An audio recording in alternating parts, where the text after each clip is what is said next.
Tax season kicked off today, but the scammers have already come up with a new way to separate you from your refund. Team 10 investigator Adam Rakusin spoke to the IRS about the phone call con the U.S. Department of Treasury calls relentless. Adam. Yeah, and you want to pay attention to who's calling you. I know a lot of people are worried about picking up the phone, afraid they'll be audited, but the government says people are calling up pretending to be from the IRS and then making threats if you don't pay up.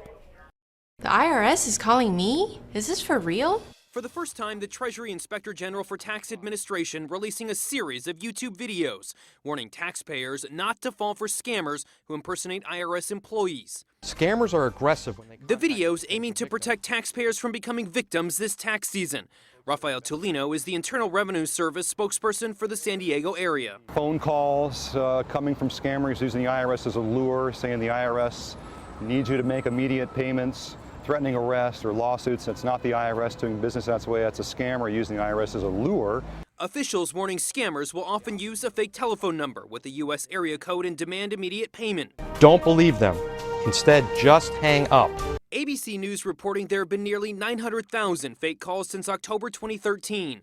About 5,000 victims have paid out more than $26.5 million as a result of the scam. As a taxpayer, do what you can. Stay vigilant.